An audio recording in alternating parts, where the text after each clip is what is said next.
So. So Ted isn't here yet. Does he normally identify questions for you? Do you want me to do that? Or are you good doing it on your own? Yeah, actually that would be a nice thing to do, yes. Oh, okay, well, let me just line up the window. Okay, the first question I see listed is from Jared. I don't see Jared on the call, so I guess we can put this aside for the moment. Is that usually the way you do it? That's how I've done it the last couple of times because there are so many questions. Let's go ahead and do that, and we'll come back and if we have time, we'll answer Jared's questions and those of anyone else who isn't able to be here. Great. Next is from Alexander Morozov. I've seen a couple of Alexes. Are either of you? There's an Alex Kelly. There's another Alex. I think that's not a question. That was just a comment. Oh, I suggest muting all participants upon entry. Well, it looks like they all are. So, all right, we're 2 down. Next is Jason Wong. Hi. Jason Wong, okay. Do you want me to read the question or do you have it in front of you? I have it in front of me. Does everyone else have it in front of them? Actually, I was asking Jason, but either way. Yeah. So, all right, well, we have the question. So, Culadasa, why don't you go ahead? Okay, well, I think it is helpful to read it, so, but, okay. So, well, Jason. Jason, or I can read it, just to mix it up. So, Jason asks, is it useful for one to specifically practice awareness of sounds or visual objects in order to strengthen introspective awareness of those senses? Or can one obtain the same clarity through body awareness alone? I find that although my body awareness is good and I'm sometimes aware of thoughts through the body door before they manifest, at other times I'm still caught off guard by auditory and visual thoughts. Mm-hmm. Would specific practice with those senses strengthen awareness of them? Okay, that's a pretty straightforward question, Jason. Yes, I would recommend that you try to be as aware as you can of everything. Well, when I say that you try to be, you hold the intention to be, okay? And if you find that you're being surprised or startled by sounds or something other than a bodily sensation, then that's an indication that perhaps you could be more aware of these external things. But yes, to begin with, you just want to be as aware as you can of everything. And so if you come to realize that there are things that you haven't been aware of, then you try to hold them in your awareness thereafter. Now, what is going to happen quite naturally, and it's not a problem, is that external sounds and even bodily sensations are going to be less and less relevant to what you are experiencing and what you're exploring in your practice. And so you will tend to be less aware of those things. But nevertheless, it's not a question of not wanting to be aware of them. It's just that introspective awareness is gradually going to exceed extrospective awareness in importance. Therefore, the conscious power that you have to bring to awareness will be more directed towards thoughts, emotions, states of mind, things like that, movements of attention. So is it actually useful to sometimes select an object of attention of that particular sense door in order to strengthen awareness of that sense? Or, like, for example, the inner sounds, like the or kasana or something for the visual field. Mm-hmm. Yes, this practice that we do that in is that 4-step transition. And in the first step of the transition, one of the things you do is direct your attention to anything in the field of conscious awareness, including sounds, smells, anything else. Then you move towards confining your attention to bodily sensations, but maintaining an awareness of those things. Now, something similar is going to be going on in stages 1 through 3, in that when you know that there's something that you haven't had an awareness previously, you may direct you will almost involuntarily direct your attention to it. And then if you have the intention to keep it in your awareness, then attention goes back to the meditation object, and that continues to be a part of your awareness. Does the last part of what I said make sense to you? So this is how, in the interaction between attention and awareness, attention is going to try to fulfill the intention of being more aware. And it actually does that by drawing, by making it, by flagging things in awareness that you want to continue to be aware of. But eventually that stops happening, and there's no need to redirect attention towards those things. Right. Okay. Thank you. You're welcome. All right. The next question is from Adrian. There is an Adrian on the call. I don't know if it's the same one. Yes, I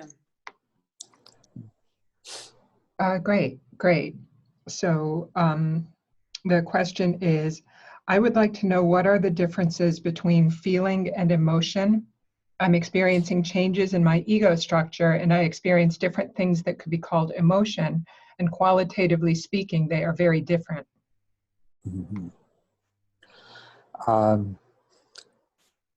Okay, well, let's just start with the first thing. And what we are translating as feeling, as a part of Buddhist jargon in English, is the Vedana, that are just simply pleasant, the qualitative hedonic sensation, qualia of pleasant, unpleasant, and neither pleasant or unpleasant. So emotions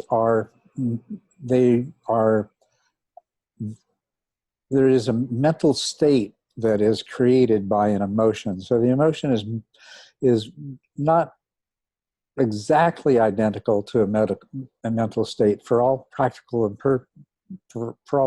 purposes, though. Emotions manifest as a mental state which predisposes you to certain kinds of perceptions, interpretations, and behavioral responses. And within any particular emotion, any particular mental state, there are going to be a variety of feelings, of pleasant, unpleasant, and neutral. As a matter of fact, every physical sensation and every mental event is going to be associated with either a feeling of pleasant or unpleasant or neither. By including neither, then the definition includes everything. So now that's the basic difference between feelings and emotions. Emotions have a lot to do with what kinds of feelings arise and what kinds of feelings arise in response to specific things. And different emotions will produce different feelings in response to the same thing.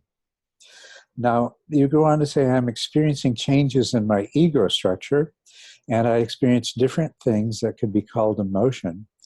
And qualitatively speaking, they are very different. So perhaps you could just elucidate a little bit on, they could be called emotion, and qualitatively speaking, they are different from what? Different from what you would have called emotion before? Now I would call them feeling more than emotions.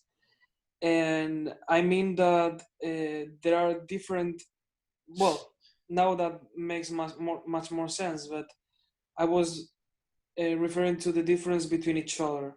Like, I thought that there might be some of those experiences might be called feelings, and others of those experiences might be called emotions. Since I was asking this also because I heard, I watched a talk you gave a couple of years ago, and you said that the part of the brain that processes information that's related with peripheral awareness is in charge of emotional thinking, I think. Right? It wasn't a slide. Yeah. I'm not sure what the context of that was, because there is an interaction between between emotions and both that way of and both ways of information processing. But yes, they are qualitatively different. The emotions that arise in response to focusing awareness on something, and the sorts of information processing associated with attention are they are more egocentric, and clearly so, and they tend to be geared much more towards the preservation of the well-being of both your physical body and your ego structure, and the preservation of positive emotion and feeling states, and the avoidance of negative emotion and feeling states. Whereas in the process of awareness, there is a qualitative difference in the way you experience emotions, because emotions are the emotion that is present, the mental state that is present from moment to moment, and these are shifting and changing, and but we will enter into, of course, into emotional states that are fairly long-lasting and fairly stable. The qualitative difference in the way the emotion is experienced is there's not the same degree of identification with it. It's not as egocentric. Rather, it is experienced more in the larger context, which of course takes into account your well-being, but it's not going as geared towards the enhancement of your ego, or the protection of your ego, or reaction to your ego, because it is more allocentric, which means other-centered, than ego-centered. So the kinds of emotions that arise and the kind of responses that they produce are qualitatively different. Now, would this correspond to the qualitative difference that you're talking about? That you say because you say there are changes in your ego structure, and that, yeah.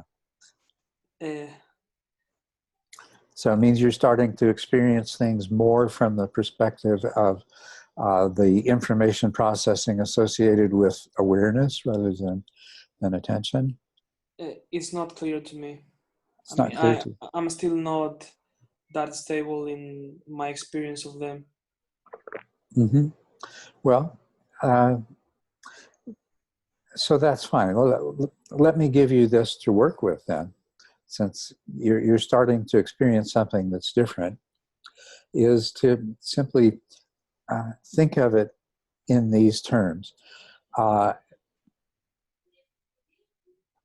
Is there less of a tendency to identify yourself with the emotion, and more of a tendency to experience the emotion as something that is present in your consciousness as part of the totality of your experience of the moment? And as a part of that, do you notice that if you shift attention to whatever it is that's producing the emotion, that then it becomes much more difficult to remain objective about the emotion, and you are much more likely to identify with the emotion and think and speak and act out of that identification? So look to see if that's the kind of shift that you're experiencing. Because if so, then that's exactly the direction that you want to go. Okay. Okay, thank you. All right. The next question, actually, Jared is here now. So his question is, you define mindfulness as the optimal interplay of awareness and attention. From what I can gather, we usually aim for a majority of attention mind moments and a fewer yet consistent amount of awareness mind moments. Can you expand on how variable this ratio should ideally be throughout the many circumstances of life? Mm-hmm. Well, we would like to move in the direction of of greater and greater awareness, and invoking those attentional processes as appropriate, guided by awareness. But when you are in the description of the early stages, what we're interested in doing is to replace non-perceiving mind moments with moments of attention and with moments of awareness. We're looking to increase both of those. The way we are conditioned pretty much from birth is to rely predominantly on attention and to seriously underuse awareness. So the normal state of the typical person is to have a consciousness that is very much dominated by attention, by moments of attention, and sort of minimal number of moments of awareness proportionally. And this is one of the things that we're setting out to change right from the very beginning. I know that I defined mindfulness as the optimal interaction of awareness and attention. And that is, in the vast majority of cases, what we are experiencing. But there is a certain circularity in that definition, which one of my students did some very wonderful work exploring. delving into the suttas, because I had made the statement that I was puzzled why the Buddha didn't seem to articulate a distinct difference between these two different modes of of knowing, these two different modes of consciousness. And what he discovered by carefully examining the way the Buddha used the word sati, this removed the circularity. The circularity I'm talking about is in the Eightfold Path. There is sama samadhi, which is stability of attention, and there is sama sati, which we translate as mindfulness. And if mindfulness is a combination of awareness and attention, you see the circularity in there. We're including sama samadhi into or right concentration into the definition of right mindfulness. And so what I've subsequently come to realize, examining, well, let me add to this. In addition to the fact that the vast majority of our experience of being mindful involves an optimal experience, optimal interaction of attention and awareness, in addition to that, there are states where attention doesn't seem to be present, or at least isn't present recognizably the way it normally would be. And there is only awareness. And these were all, it was always a puzzle. How could, what exactly was happening here? Because these were the highest states of mindfulness that you can imagine. And then I realized it had been staring me in the face all the time. The Buddha did make a very clear distinction between attention as samadhi, very accurately so, and awareness as sati, as mindfulness. And this also explains why all of these different definitions that people have tried to generate of mindfulness have always seemed like they were sort of right, but they were all different, and different. Nobody really was able to come to an agreement to what mindfulness was. And mindfulness is awareness. This is what I've come to realize. And that to develop mindfulness, to develop a high level of mindfulness, is to come to a place where the normal perceptual mode that you exist in is that of a high level of mindfulness, of sati, of awareness. Your perception of the world is guided by the kind of information processing that gives rise to awareness. So an arhat, a Buddha, is living in a state of awareness and using attention in a very appropriate way. They're living in a way where there is this optimal interaction of attention and awareness, but attention takes the role of being the tool or the servant of awareness, and the primary mode of perceiving reality is that of awareness. So on a much larger scale here, we're not only cultivating more and more awareness. As a matter of fact, one of the main reasons for stabilizing attention initially is to get attention out of the way so that it doesn't dominate consciousness, so you have a chance to develop awareness. But as you go along and awareness becomes more and more powerful, mindfulness becomes more and more powerful, then what is happening is that attention is being trained to, first of all, we train it in stability. We eliminate spontaneous movements of attention. And eventually reach the point, we do the work in stage 6 where we can sustain a state of exclusive attention.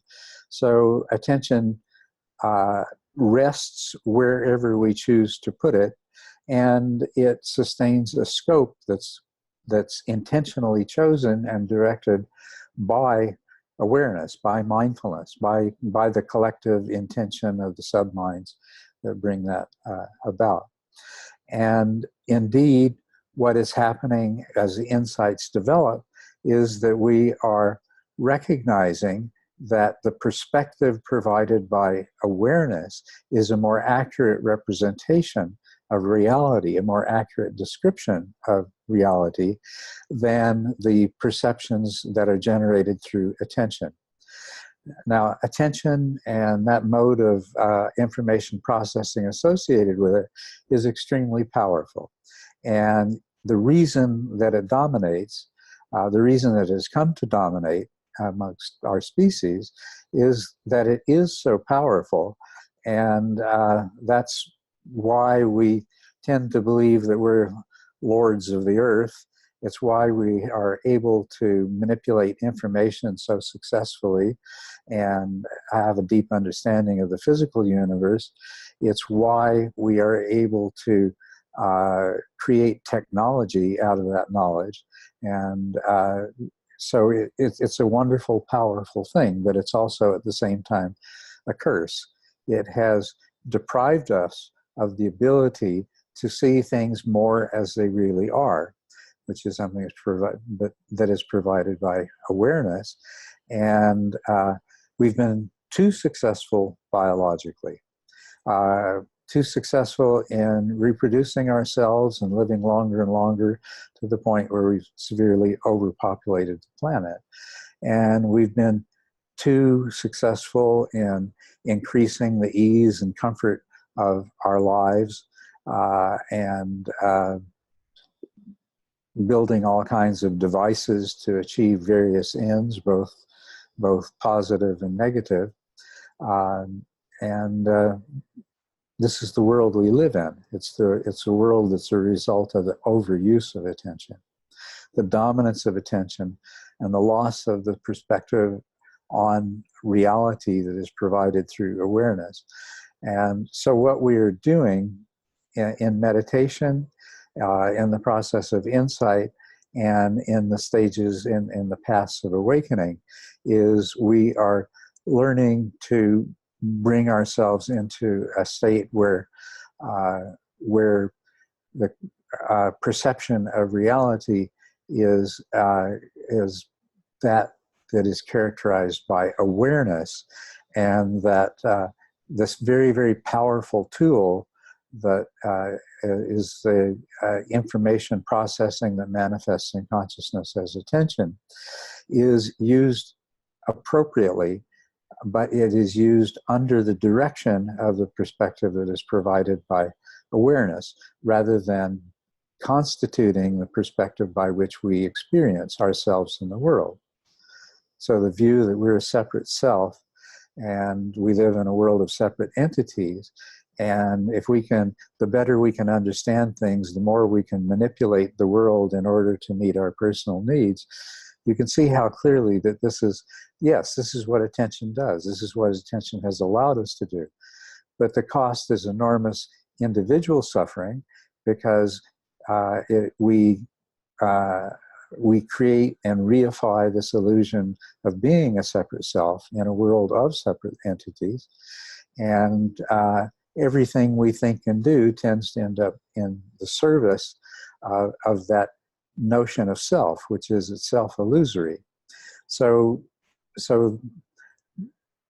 although we want to recruit moments of non-perceiving mind moments as moments of attention and awareness in meditation, the overall direction that we're moving is actually fewer moments of attention as opposed to moments of awareness. And those moments of attention are directed and guided so that what you pay attention to is what is most appropriate in any given moment. It's a little bit larger answer than the original question, but I think in the early stages, it feels like, yeah, we want more. We're trying to have more attention because we're trying to have more clarity. But at every step, we're also trying to have more awareness. And you'll notice that awareness is what is allowing us to stabilize attention and to diminish the spontaneous movements of attention. So we're increasing the overall conscious power, but we're giving a lot of emphasis to the cultivation of awareness. And if you look in the first interlude and you compare awareness, characteristics of awareness and attention, you'll see what I'm talking about in terms of insight and the awakened states. And then if you read the part of that chapter where I'm talking about the way that attention and awareness interact, that everything in consciousness arises first in awareness. And the proper role of awareness is to direct attention so that it is used most appropriately. So all of that is already in there in that first interlude. That's great. Thank you so much. You're welcome. All right. So the next, oh, sorry. Could I ask for a clarification? Yes. On the answer. How can sati be mindfulness and awareness at the same time, and mindfulness be the optimal interaction between attention and peripheral awareness? Well, it can't. That's what I started out saying, is that my original definition was not exactly correct, which I came to realize afterwards. The reason that I defined it that way is experientially, this is how we experience mindfulness. It's how we experience mindfulness in daily life. It's how we experience mindfulness in the developmental process of meditation, is that there is this optimal interaction between the two.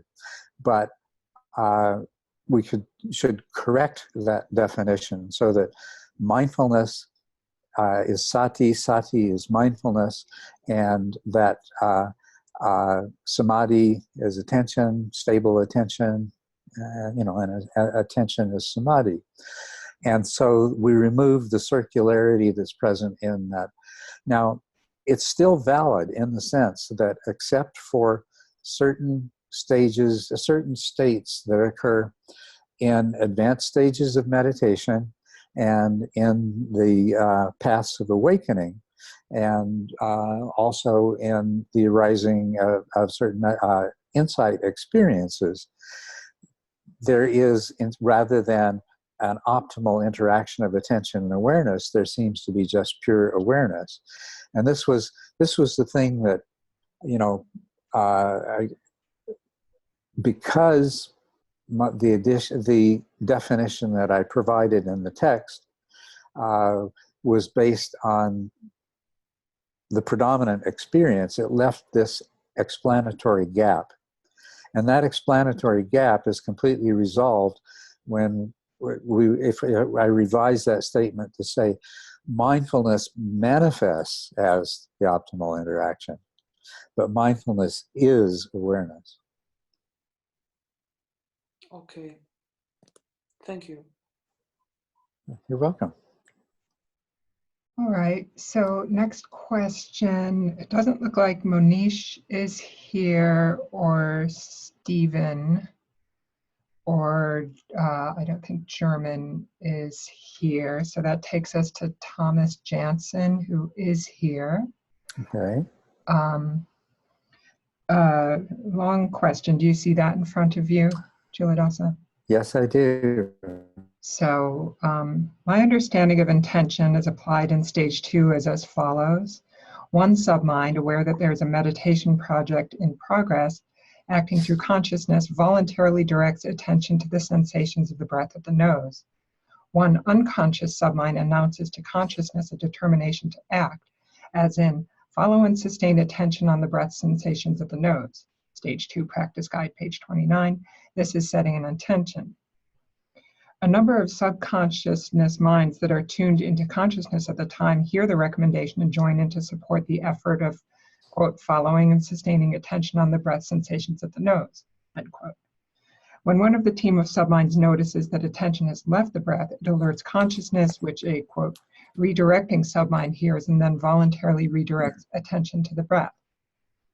As this happens over and over, more and more subminds get on board and the redirecting becomes a mental habit. Questions. 1. How accurate is this description of how intention operates? And 2. Even though directing attention to the breath sensations is a voluntary action, should we also set a conscious intention to do so, allowing it to become more automatic as we progress? Mm-hmm. Yes, this is by and large an accurate description. There are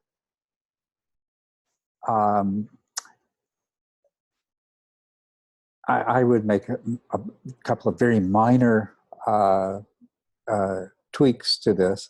You say one submind, aware that there is a meditation project in progress.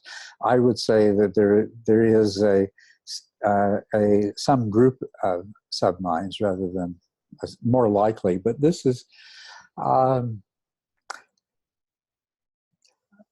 I would say that because my impression is that there are usually multiple subminds acting in concert. So there may be a small number. That's not much of a change. That's why I say it's really minor. And then the next one, you say one conscious submind announces to consciousness. It's more like probably a small group that have that are doing this. But you know, I couldn't say with absolute certainty that that's the way it is. That's what fits my knowledge and understanding, my academic knowledge of the interaction of various brain networks, and my subjective experience, because it seems as though there's a waxing and waning of the strength of intention, amongst other things, that is easier to explain if we're talking about a small group of subminds that could increase or decrease as we go along.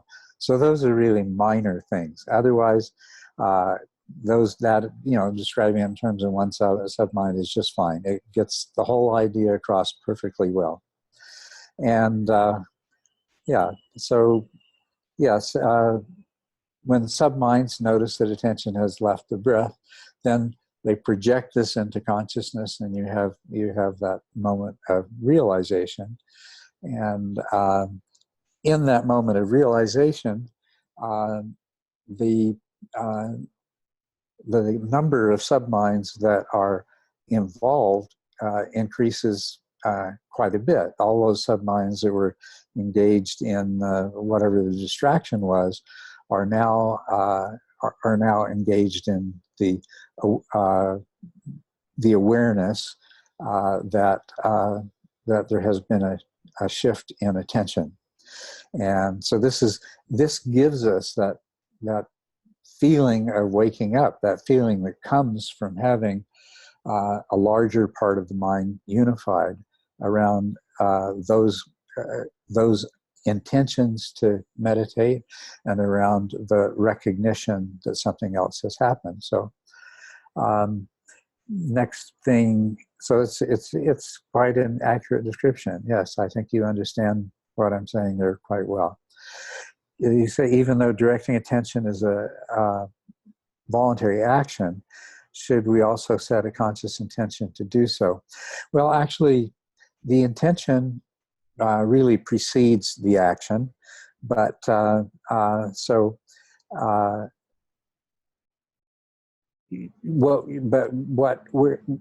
statement here that is correct and accurate is that yes, we should be really the main thing that you're doing. The act is following the intention.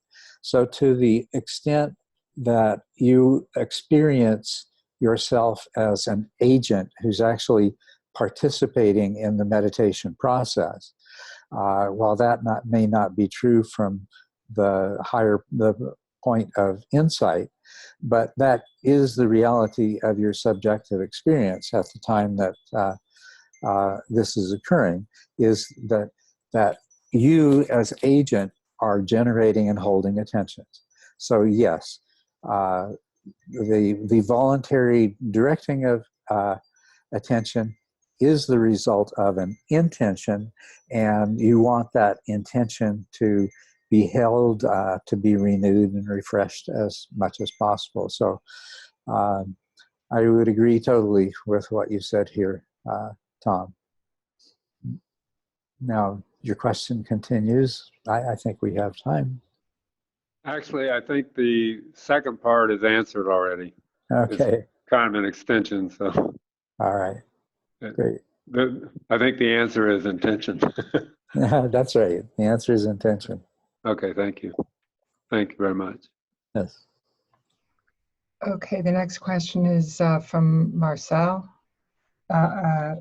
He asks, what is your opinion on / experience of the different realms and their inhabitants described in Buddhist texts?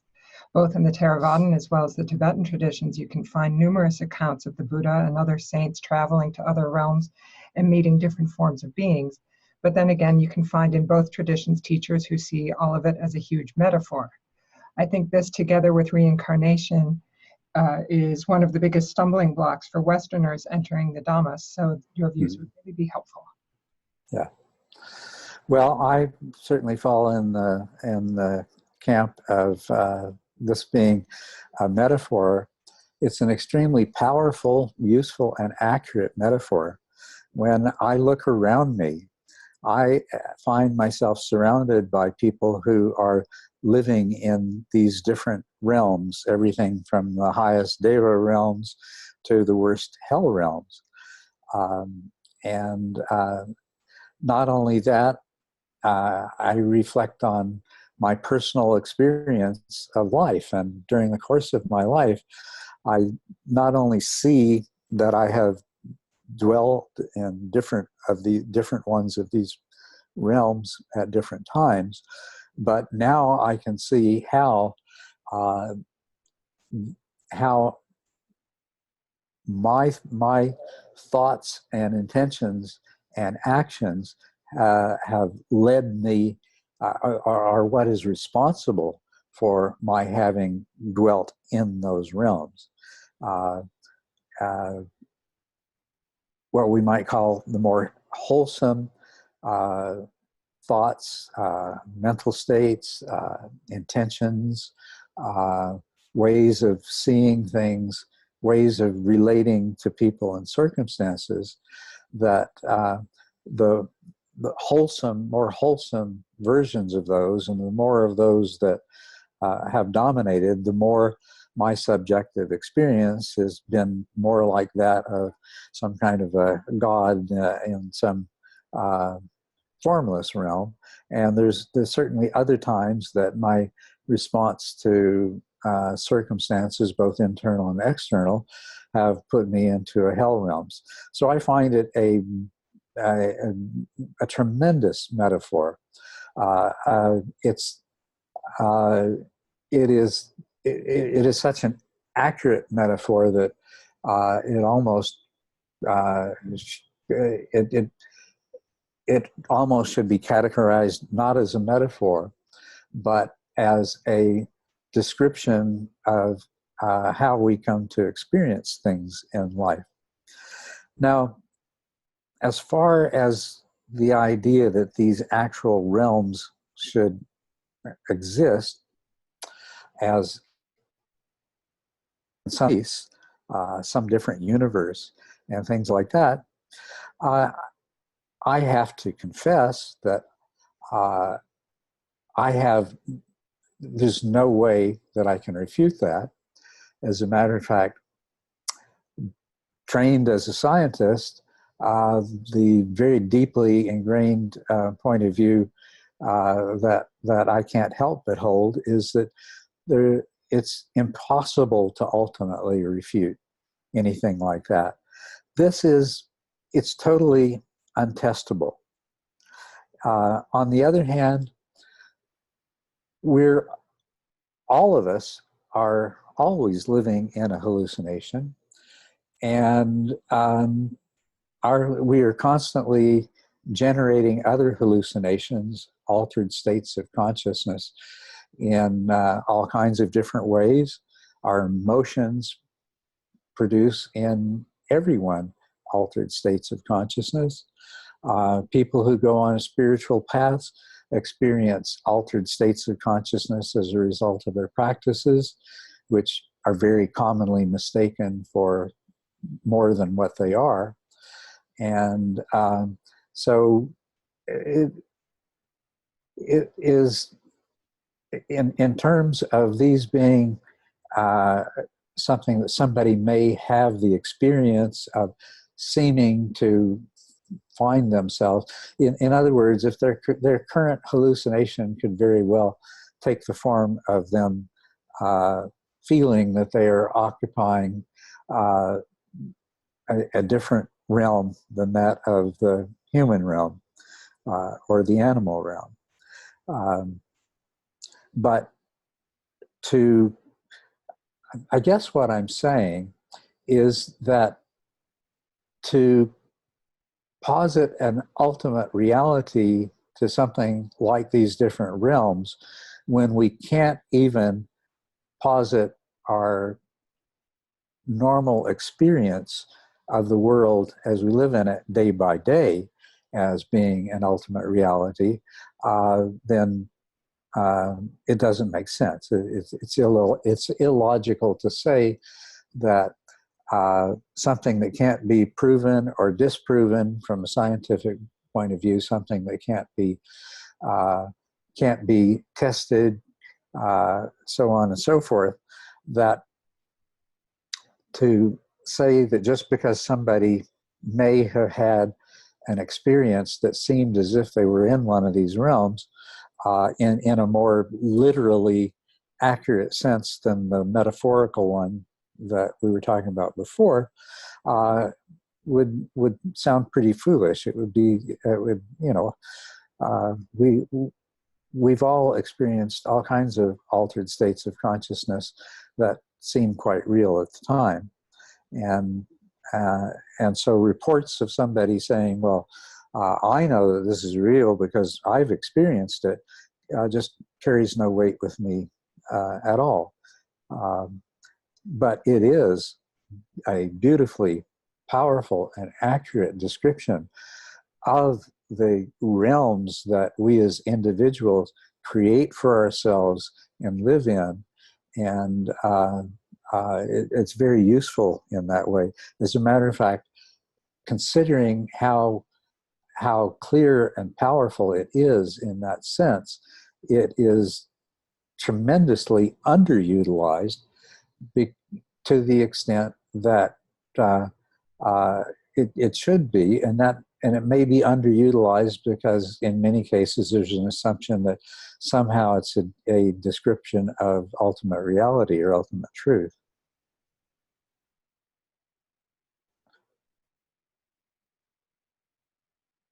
Yeah, thank you very much.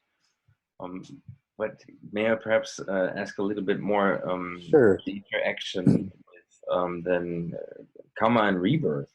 So, I mean, most of these, or let's put it this way, the Buddha often puts it in his gradual teaching also that, first of all, you should amass good karma to have a good rebirth in one of these different realms. Would this then again be like some metaphor of about like the next moment, that rebirth is not about like the next life, but actually the next consciousness moment or something like that? Yes, the Buddha took the concepts that were prevalent at the time and redefined them. And essentially, what is it that's reborn? I mean, this is the puzzle that many Buddhists have dealt with for a long time. If there is no self, what is it that could be reincarnated? But what the Buddha is really talking about, and this is implicit within the links of dependent origination, is that over and over again, what is reborn is the illusion of self. So it's the self that's being reborn. It's the self that's being reborn each morning when you wake up. It's the self that's being reborn in a different form in each situation that you go through in the course of a day. If we go down to the level that you can go to a very fine level in terms of the links of dependent origination, and you find that the self is being reborn moment by moment, and with the rebirth of the self, then there with this constant continuous rebirth of the self, which is an illusion, but it's a real illusion, if you know what I mean. It may be an illusion, but the fact that you are experiencing that illusion, that is true, that is real. And so this rebirth of the self is resulting in this whole mass of suffering. And so that's what he's talking about there. One of the things, you cannot take the suttas literally for a variety of reasons, but the main reason I'm going to mention, first of all, is that there has been scholars have demonstrated a huge amount of material that has been added long after the Buddha, and that there has been large amounts of material that were removed. In the early stages of Buddhism, there were at least 18 different sects holding very, very different beliefs. Just to give you an idea of how different those beliefs were, compared to the schools of Buddhism that have survived to the present day, there was one called the Pugalavadins, who believed in the self-existence of the self-existent nature of the personality. The Pugala refers to personality. So that's how bizarre the different interpretations of those were. And there were 18 different interpretations of the Buddha's teachings. They all had their own suttas and abhidhammas, and we know this from the remnants of them that have survived, either because they were translated into Chinese and the Chinese wrote them down, or they were some 500 years later, they were written down in Sanskrit, and most of the Sanskrit suttas have been lost, but there's fragments of them that remain. And so scholars can look at these and see that there's been large redactions and large additions. So to the degree in a culture that was predominantly believed in reincarnation, when there came a couple of hundred years after the passing of the Buddha, the era when all of these different Buddhist let's call them schools rather than sects, they were competing with each other for the support of wealthy patrons, but most especially of kings and emperors and things like this. They were competing to become the dominant form of Buddhism. And incorporating popular beliefs into Buddhist teachings would have been a very effective way of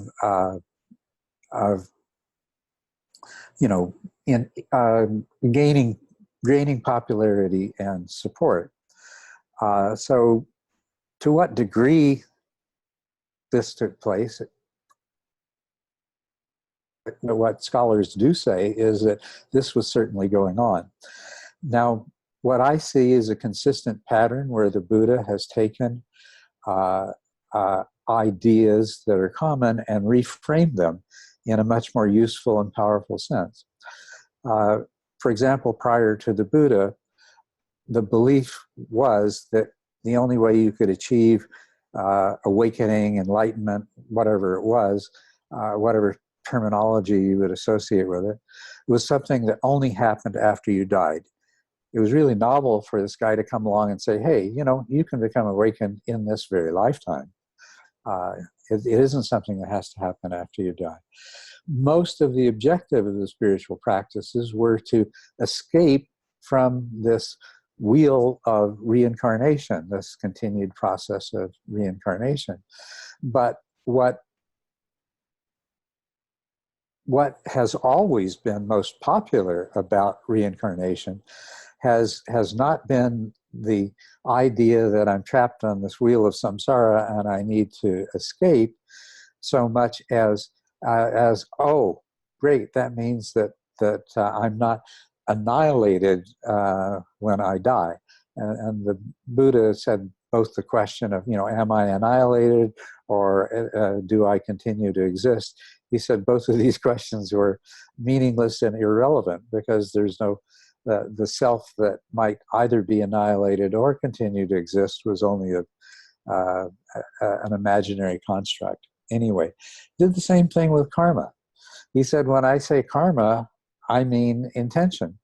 So we go from a place where there's this thing that can never be understood of how your actions can be the cause of everything, how your past actions can be the cause of everything that happens to you in this lifetime, and and how everything that you do in this lifetime, all of your actions in this lifetime, are going to determine what happens to you and who you are and where you're born in a future lifetime.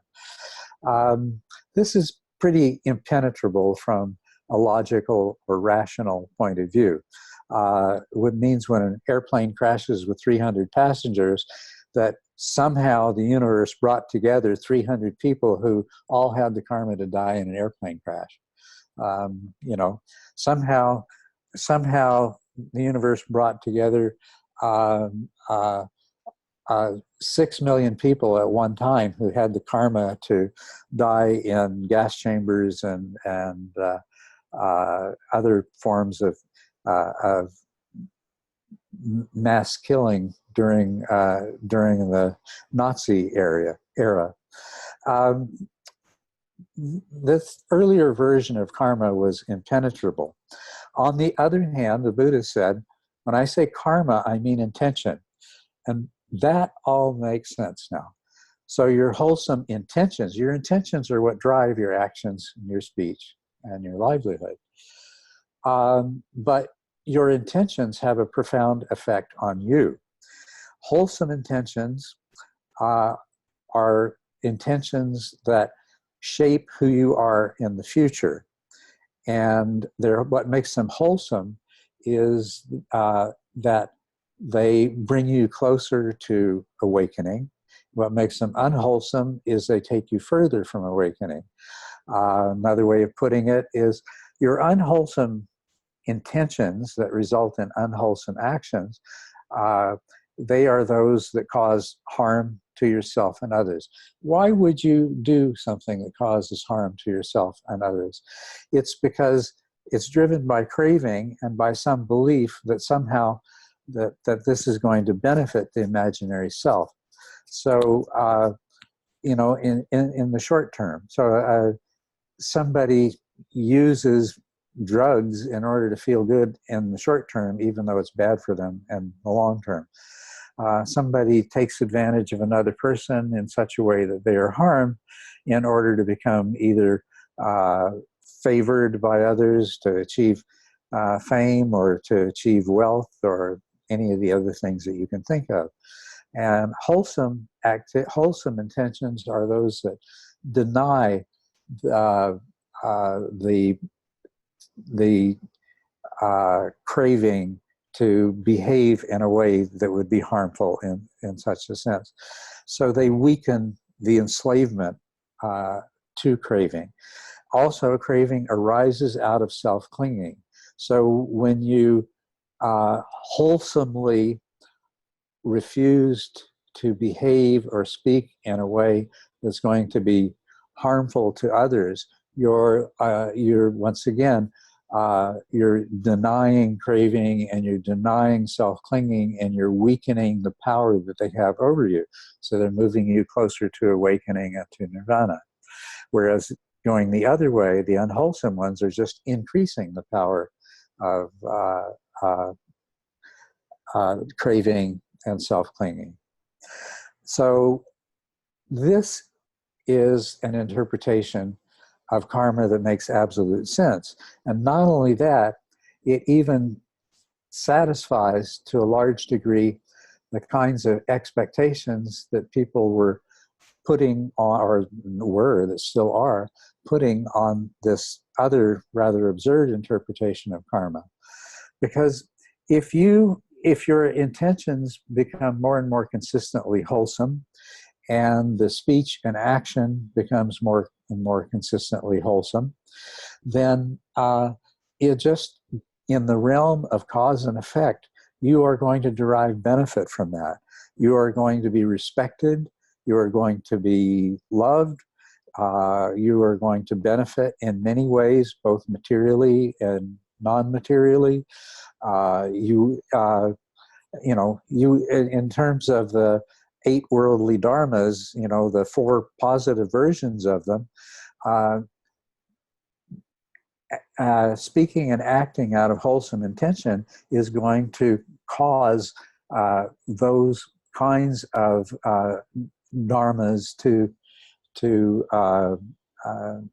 arise in your lifetime. So it's a beautiful, elegant,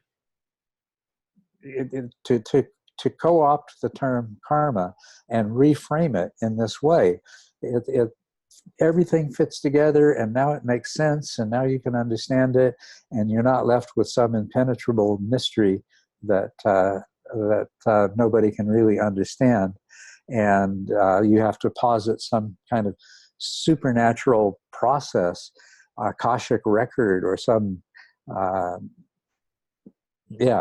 something that somehow can manipulate the complex unfolding of a world that's due to causality to fulfill the so-called law of karma in that regard. You see the huge problem that it posits. Everything the Buddha taught was highly consistent. One of the things he taught is causality, that everything arises due to causes and conditions, and everything in turn is itself causes and conditions for other things in the future.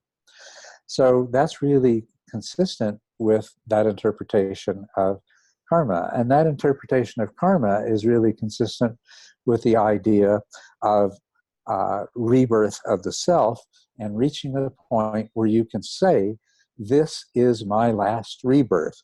Not meaning this is the last time that I'm going to emerge from a woman's womb, but rather this is the last time that I'm going to dwell in this perpetual state of believing that I am a separate self. I probably said more than necessary about that, but... Yeah, thank you very much. That was incredibly helpful. Thank you. You're welcome. All right, looks like the next question is from Kevin Hing, unless Maria is hiding out somewhere. I think Kevin is here, assuming Kevin H and Kevin Hing are the same. Hello. Yeah. All right. Do you want to read your question, or should I? Well, go ahead. You go. Okay. Can you please discuss how a practitioner can better understand the line between the skillfulness of diligence on the one hand and the hindrance of striving / over-efforting on the other? I recently realized that I've been exerting way too much energy into seeking an intellectual / analytical understanding of the concepts in TMI and Dharma, and I find myself taking a much more relaxed approach, but perhaps too relaxed. For example, I find myself preferring to stay in stage 2 of the 4-step transition, seeking to become more grounded and aware of body sensations, with less motivation to engage in the highly energetic / focused following and connecting to the breath that I was doing previously. I now feel much more calm and grounded during my sits, which counters the anxiety that I've been experiencing on a regular basis. But I wonder if I'm not exerting enough diligence as I'm spending more time wandering and in distractions. Per your guidance last month, I'm endeavoring to become more skillful in the use of intention, but I'm still a bit hazy as how to maintain an appropriate balance of intention and diligence while avoiding striving. Thanks very much. Okay, great, Kevin. Yeah, this is a very good question, and I'm pleased to have the opportunity to clarify here. To be diligent is to always perform the practice as is appropriate for the stage you're at, well, as is appropriate for whatever is arising in your mind. You know what it is that you're supposed to do, how you're supposed to respond when mind wandering occurs, how to respond when forgetting occurs, what to do to keep forgetting from occurring, what to do to keep subtle distractions from becoming gross distractions, how to deal with dullness or pain. You know, at every step, there's a simple collection of instructions about what to do when this happens. And diligence means doing that, just doing that. Now, if you think about striving doesn't really accomplish anything. By getting all tensed up and worked up, I'm going to make this happen the way that I want it to, and the way it's described in the book, and things like that. Looking at the goals and objectives and trying to use willpower to make them happen, it doesn't, all it does is it makes you tired, it makes you frustrated, it makes some part of your mind say to you, for someone who's putting out this much effort and not getting any results, there's something wrong.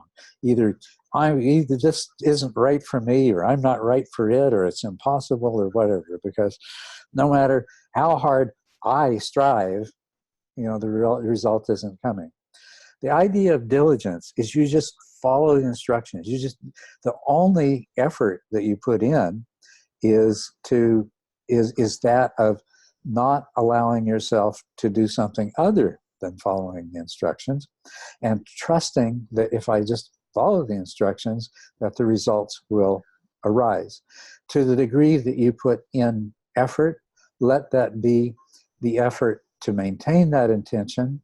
And when you recognize that other intentions are encroaching, to reinforce the intention to follow the instructions. So I'm really trying to move meditators away from that sense of striving and effort. But at the same time, it doesn't mean, wow, this is so hard, I'm going to stop striving, so I'm going to take a break from the practice and do something simpler, maybe go ahead and spend a little time daydreaming or thinking about things or whatever else. Diligence means while you're on the cushion, you do the practice. What practice you do? The practice that's appropriate to what is arising. If what's happening in your meditation is forgetting, and as far as you're concerned, you're at stage 5 and you should be working on increasing the power of your mindfulness and overcoming subtle dullness, then you're not practicing appropriately. So diligence is practicing appropriately for whatever is occurring in your mind, in your meditation at that point. And actually it carries over as we go along, and as mindfulness develops. It's also the same thing is true in daily life. That diligence in the practice of the Dharma itself is prescribing ways to deal with different situations, different behaviors to manifest. And so living the Dharma means the same thing. It is being diligent in the practice as described, but not forcing, not trying to use a lot of force and effort, but doing your best to actually do what's prescribed but not something else. Now, another thing, another form of striving is I'm going to try to understand this. I'm going to make this into something more complicated than it is, and I'm going to spend a lot of time struggling with it and wrestling with it. So a lot of people take intention and say, oh, wow, this is some new important idea. I have to develop intention. I have to learn to understand what intention is so that I can generate it and sustain it. But they're kind of missing the point. Intention is really all that we ever do. You know, the intention arises to have a cup of tea. So I go in the kitchen to have a cup of tea. Or my body gets up and goes into the kitchen. My mind remembers where the different things are that I need to make my cup of tea, you know, and everything follows. All I did was generate an intention. So that's what I'm trying to do at the beginning, is to help people to stop trying to be the one that does something. Now, the end of the process is to realize there's no self to do this anyway. That self can be deconstructed in a couple of different ways, but one important way that it can be deconstructed is the self as agent and the self as observer. Now, self as observer, that's a tougher nut to crack. But self as agent is something that I'm trying to help people to overcome from the very beginning. From the very first stages, is that you aren't doing this. There is no self in charge of your mind. There is no agent within you that can exert a lot of force and effort and make your mind behave in a particular way.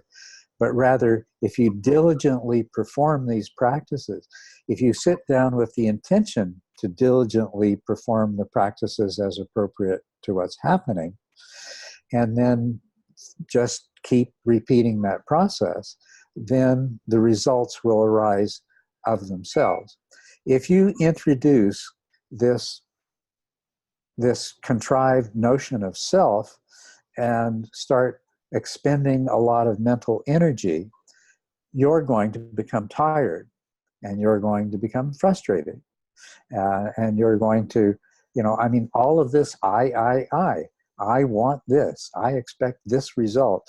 There's something wrong with me if I can't get this result. This is taking too long. I don't like it. I'm disappointed. I'm doing this. I'm going to try harder. I'm going to meditate 4 hours a day to make this happen, you know. Right, but then I think I also figured out that you were using the mind system and the moments of consciousness model maybe as a way of getting an entry into that sense of no self, but then I was cleverly finding ways to overthink that too. That's right. Yeah. And you know that is something that often happens. You overthink it, make it complicated, and then it becomes a problem to solve rather than something just simply to recognize. So. Right. Okay, thank you. You're welcome. I think that's one of the most important and valuable things that I'm trying to give people, is the gift of getting over themselves right from the very beginning, long before any kind of profound understanding of no self can arise. They can start getting used to the idea. All right, so we're an hour and 15 minutes in. How are you doing? You still raring to go, or you want to? I'm fine. Let's take at least a couple more questions. Okay, yeah, great. So next one is from Alex Bowen. Looks like we have several Alexes in the room, so maybe one of them is that one. But we head shake from one Alex. Another Alex has his camera off. I'm here. All right, so your question, you're a little quiet, so I'm going to read it. Do you feel that a dry insight practice prepares someone for the work of first path? And is there a difference in the character or depth or intensity of the material which arises for purification on first bath as compared to before? Okay. Do I feel that the dry insight practice prepares someone for the work of first path? It does in the sense that it successfully will trigger the arising of insight and allowing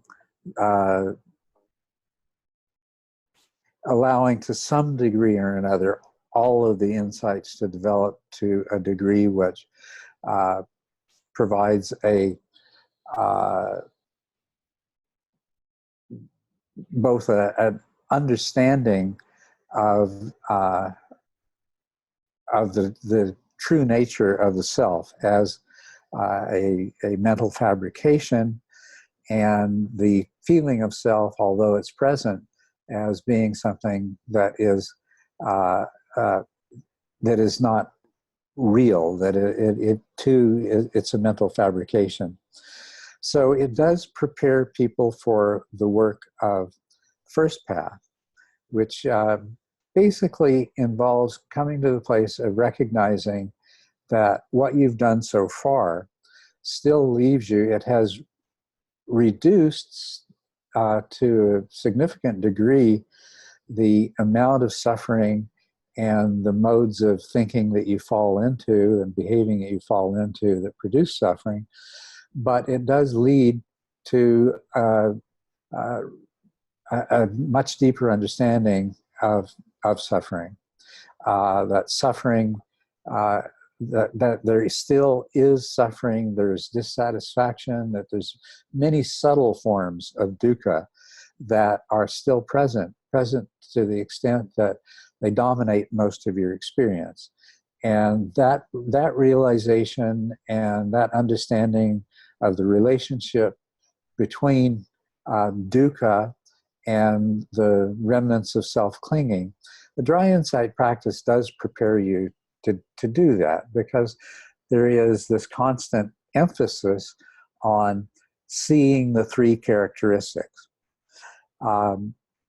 And so you can come to the point where you have a deep enough insight into craving and self-clinging that you will undergo transition to second path, and that understanding will greatly attenuate craving in both of its forms, as desire and aversion, and so that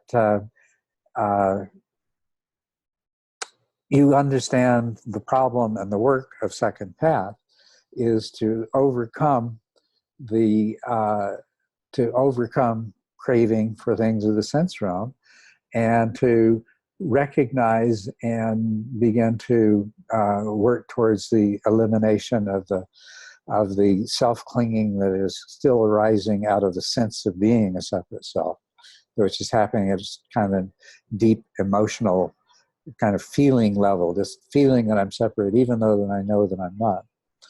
Where the problem with insight arises, if it's dry insight, is that you haven't developed the power of mindfulness and the power of attention, of trained attention, of samadhi, to the degree to do the work of second path. So what you're going to find within the dry insight tradition is teachers that recognize that this is the problem, and they say, well, the time has come where you're going to have to learn some shamatha. You're going to have to, they'll use confusing terminology like concentration and things like that. But the fact is that you need to develop a high degree of attentional stability and subservience to mindfulness. And you're going to have to develop a habitual form of mindfulness a deeply ingrained form of mindfulness that is more or less continuously present in your mind in order to continue the work. So it does prepare you for the work of first path, but not for the things that come after. There's a lot of work that the things that you didn't develop earlier still have to be done.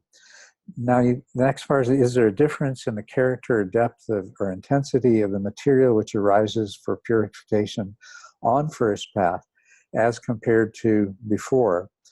A lot of people don't experience much more purification on first path and beyond that. That's really a separate kind of work that a person needs to do, because you haven't completely purified your mind of all of these all of its unwholesome conditioning. You have to achieve a certain degree of that in order to have attained first path at all. But the problem with the dry insight practice is the stage at which that would have happened is cut off. When it begins to arise as a part of the arising and passing away, the instructions are to note it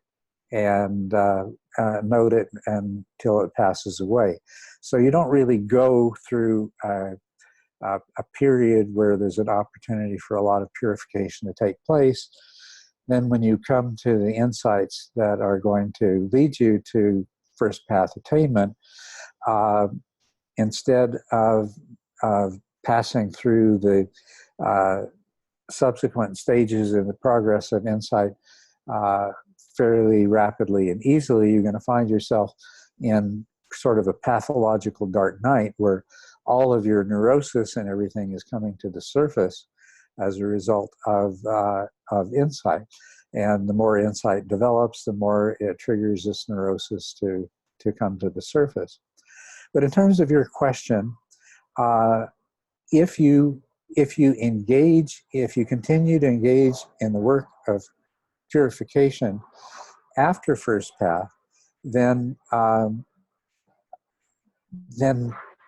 yeah, that's a really good thing. You don't end up as one of these people who has a lot of wisdom. There's an airplane going over. I'm going to let it finish.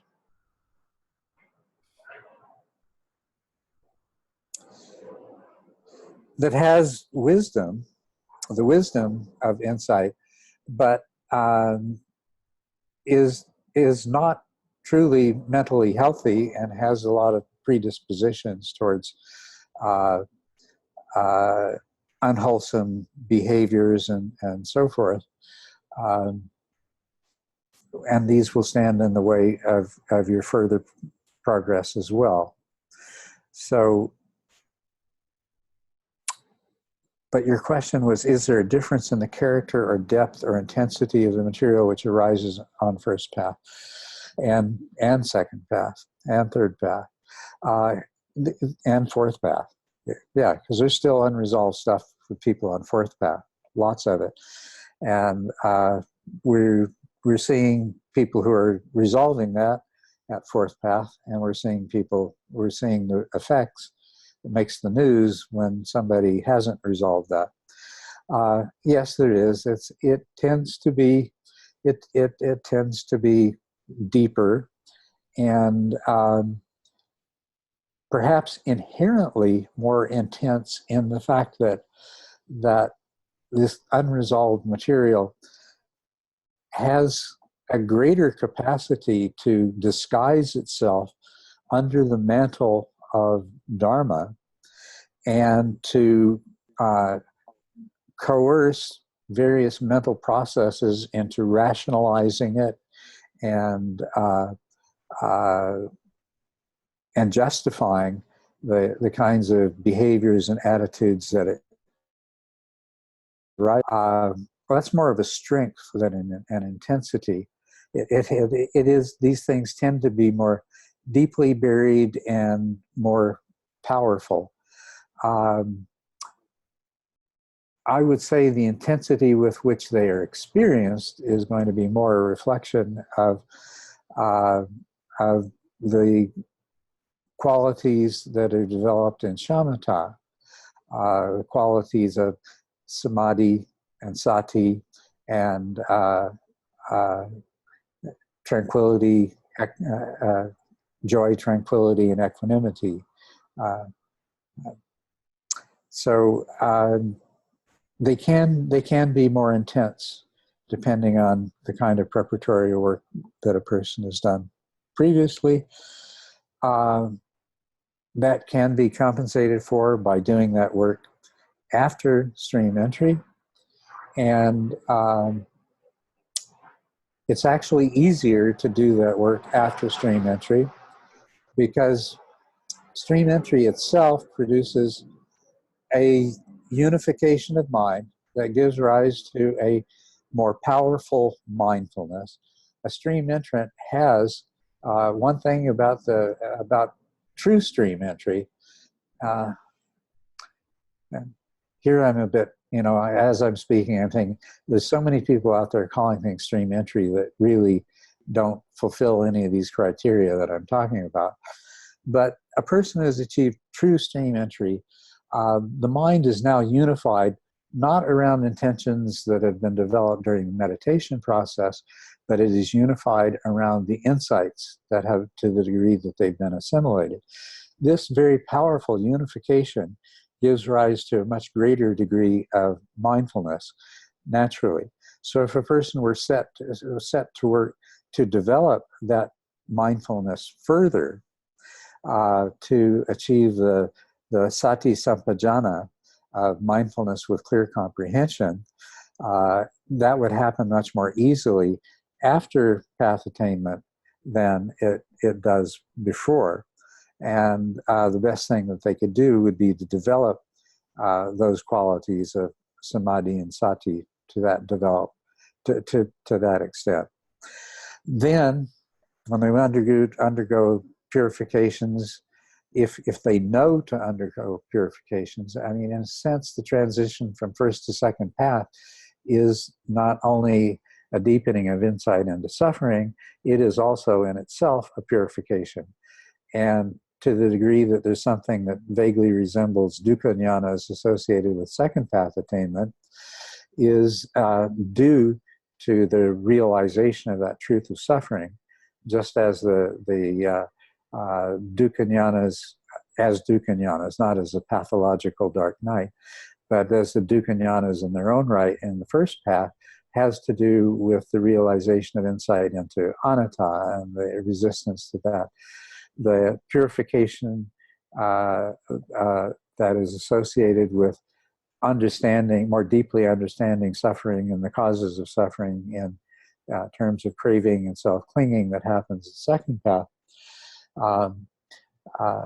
that purification is associated with the same discomfort or similar discomfort that you might call the dukkha jnanas of second path attainment. So there is at least going to be that purification, but it's far better if these other deeper purifications begin and they're part of the practice of first path. And this is all something that I'm in the process of writing up, because there seems to be so much misunderstanding about insight, what it is, awakening, what it is, the paths of awakening, and so on and so forth,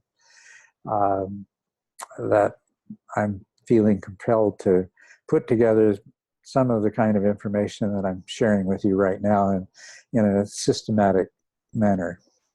And with any luck, it won't be that long before that becomes one of the things I have the opportunity to share with you. So. Thank you. That was a long answer to a very short question, wasn't it? Yeah. Yeah, but it was great. Thank you. Okay, our next question is from William Wallen, who I believe is on the call.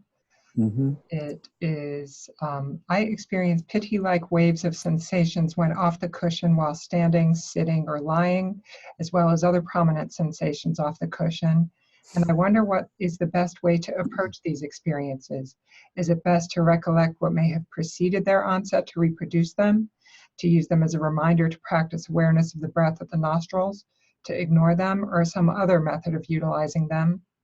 Also, what do you see as the differences between the body scan techniques and associated intentions that you teach and those taught by Uba Khin, Goenkaji?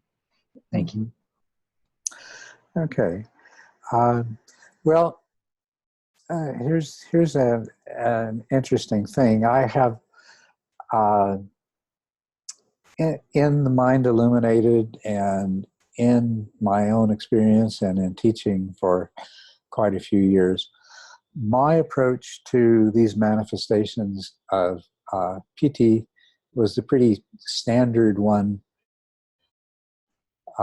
within a lot of traditions and a lot of meditation teaching traditions, which is that you just you allow them to be there, you're fully aware of them, but you don't try to do anything about them, and you let them just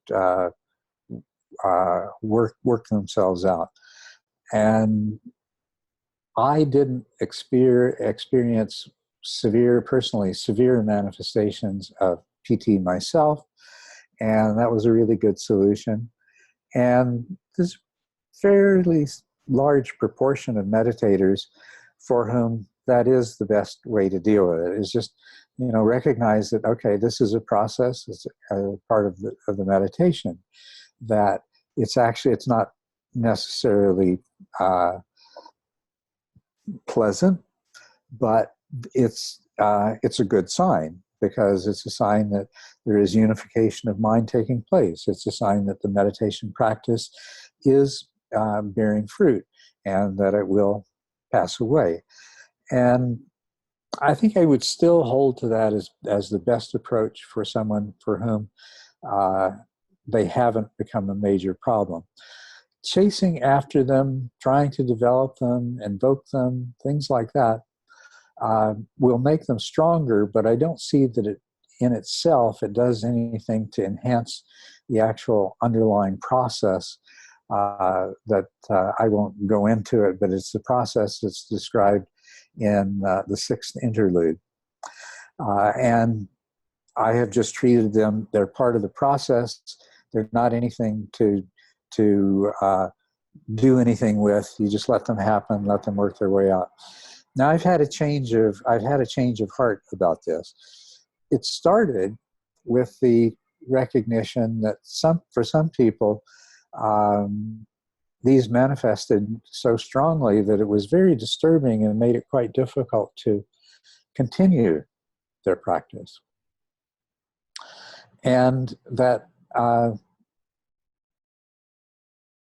perhaps these needed to be worked with intentionally in some way that I didn't really have too much knowledge and experience with. I mean, the extent of my knowledge and experience of how to deal with PT phenomenon was that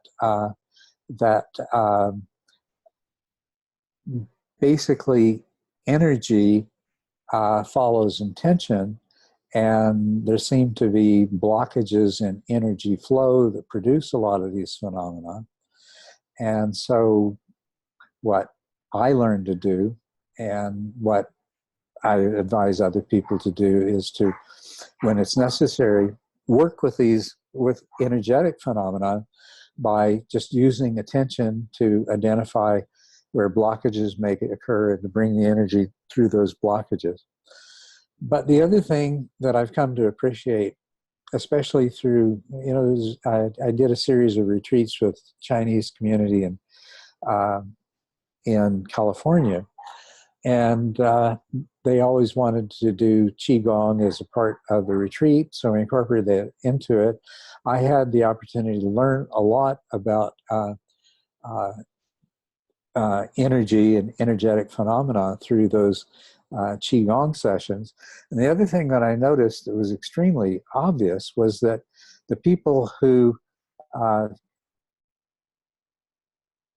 had been practicing Gong or Tai Chi, either one, and were very familiar with it, and for whom dealing with energy and manifestations of energy in producing bodily movements that actually influence the flow of energy, that these people never had a problem with PT.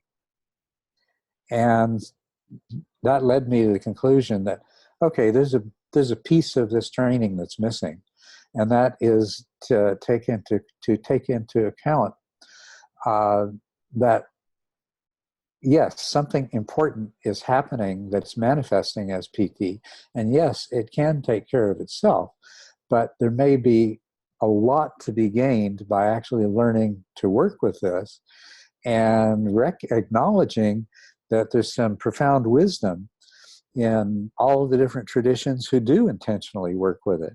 You know, the working with Qi in all of the Qigong, Tai Chi, all of the Taoist oriented practices, with working with prana in Hindu practices, working with channels and drops in the Tibetan practices, that at the very least, this is a phenomenon that is that lends itself to being worked with in an intentional way, and there can be a lot of benefit in that.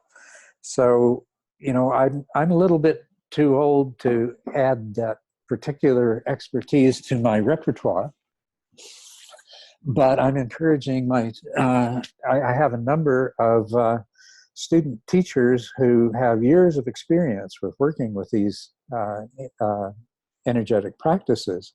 And I say, you please do the job that I can't do and figure out how this can best be incorporated into the 10 stages of shamatha, so that we can derive the full benefit of this traditional knowledge and its utility, and see, you know, how much it can enhance the whole process. The reason I was moving around is I wanted to show you this book that I just got. Its title is shown backwards. It's called Energies of Transformation by Bonnie Greenwell, and it was recommended for me as the place to start to learn about these things. I just received this book yesterday. It's out of print, and I had to pay a silly amount of money for it, but I'm looking forward to reading it.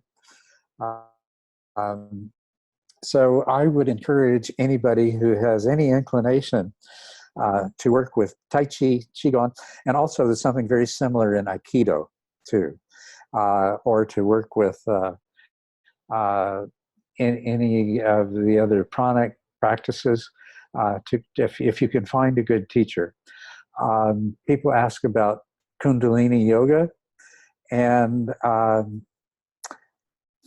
so, you know, from what I have been able to learn about teachers of Kundalini yoga in the West, is you have to be very careful. There are some good teachers, but it's not too easy to find someone who knows enough about what they're doing not to get you into trouble, or to know how to help you if you get into trouble with unexpected rising of Kundalini. So I'd put that at the bottom of the list of those kinds of practices, unless you know that you have access to a teacher who works really well with that. And that's fortunately within the teacher training students, there are those who have worked with yoga as an energy practice for many years and are extremely skilled with that. And so I just can't wait until their knowledge becomes more generally available in the context of practicing TMI.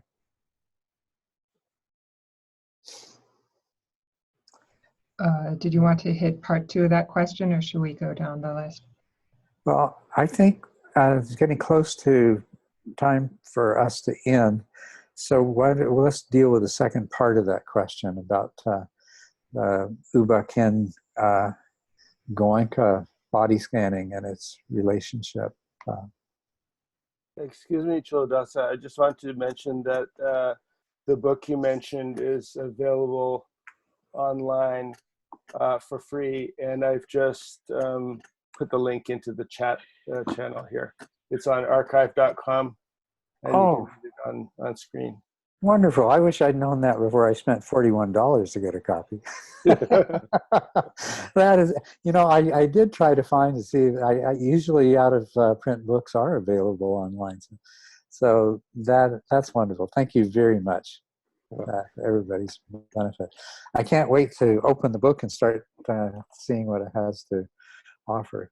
So you're probably personally familiar with it then.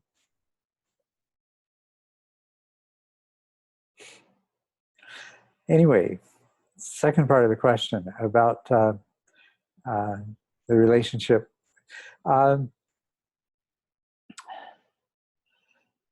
In the Ubak and Goenka systems, they're using body scanning primarily as an insight practice, with the purpose of bringing a person to some degree of insight. I've often wondered, you know, I haven't come across very many people. I know quite a few people who have practiced, at least in the Goenka tradition. Haven't met too many who have followed Ruth Denison or people that teach more the way. Ruth died a few years ago, but I haven't had much contact with anybody who's practiced more strictly in the Ubak Hin style. Maybe some of you have, but from what I've heard from them, the body scanning practice seems to be a really effective practice for bringing up the kinds of insights that we would refer to as purifications. And so how well they actually work in terms of bringing up insights into the three characteristics and emptiness and dependent arising, I really don't know. But what I do know is that using the body scan in the way that we do in stages 5 and 6 works extremely well for developing samatha, and that especially in stage 6, sometimes it does act as a trigger for insight. Just the focus on sensations as sensations, which actually is a very similar orientation to what happens in the Mahasi method, focusing on all sensate experience and trying to see through the web of conceptual fabrication that overlies it. That it does seem to have a similar effect in that. So it is similar in some ways, although it's not the kind of systematic sweeping that they use. The intention behind it is very specific, and it's not necessarily to give rise to insight.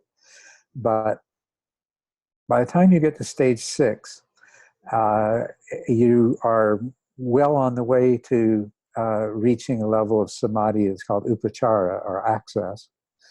And if you're doing the body scanning process and you're in that state of upachara, of course, it can allow you to experience the whole body jhanas. But the other thing that does seem to happen sometimes is it does begin to give rise to insight experiences.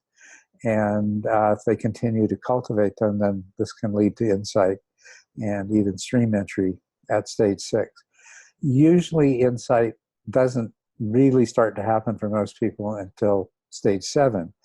But when it happens in stage 6, it tends to be as a result of the body scanning. So there's enough of a similarity there with at least what the stated intention is of body scanning in the Goenka practice. Maybe you had something more specific in mind, and I could address that, but if you did. Culadasa, may I say something about the body scan practice? Certainly. Anna here. Yes, please. Hi. So for many years, good to see you. And nice to see you as well. You look so well. Thank you. For many years, having taught MBSR, and this was the first practice that one teaches as a teacher of MBSR, very secular practice, and I had not understood fully the profundity of the practice until many years later. But my very first body scan, I had an extraordinary experience that your book helped me to realize was a levitation experience, where due to the unification of all the mind, which of course at that point in my life, it was like, you know, in 1994, I had no clue, but I thought, wow, there's something else going on here. And the mindfulness that one establishes through that body scan, whether it be a body sweep or body scan, both, you know, just depending on time, but was very, very important for me as a practitioner in terms of developing mindfulness of the whole body. And I don't know, you said the mindfulness, the jhana of the whole body. I didn't even know this term, but this sense of the whole body as a hollow shell, and the skin is just an interface that eventually dissolves when we, you know, realize that unification with the greater entity of the one mind. So I have always felt that the body scan is such a wonderful practice, but as a lying down meditation, I often introduce it as in teaching, because it helps to develop this very powerful mindfulness that if we are open then at that point, that allows that unification of the mind, which I realized many years later was because of, through your book, of the levitation experience, which never happened again, and I didn't strive for it again because I was told, don't worry about silly things like that. And that was great advice early on. Thank you. Oh, you're thank you. That's I think that's very helpful. Yeah. The more I teach and the more people that I meet and see what unfolds in their practice and what experience they've had in the past, the more I learn, and the more of a larger and clearer picture of this whole process is arising. And it's exactly that kind of contribution that helps me in this process. So do my best to pass this on to enough people that the evolution of the process will continue. So. Where are you at? I think that's probably enough for me for today. I mean, I'm enjoying this so much. There's a strong temptation to continue, but it probably wouldn't be the best thing for me to do that. So we can save these questions for a follow-up session sometime soon. Okay. And maybe we'll put it at a time that some of the people, we moved the time around trying to accommodate different time zones, but unfortunately, there's no time that's perfect for everybody. But anyway, let's wrap it up for today. So thank you all. I enjoyed your questions, and I love talking to people and helping them understand this. So I hope that some of the things I said bear fruit for all of you. Thank you. Enjoy it. Next time. Thank you. Until next time. Yeah. Thank you.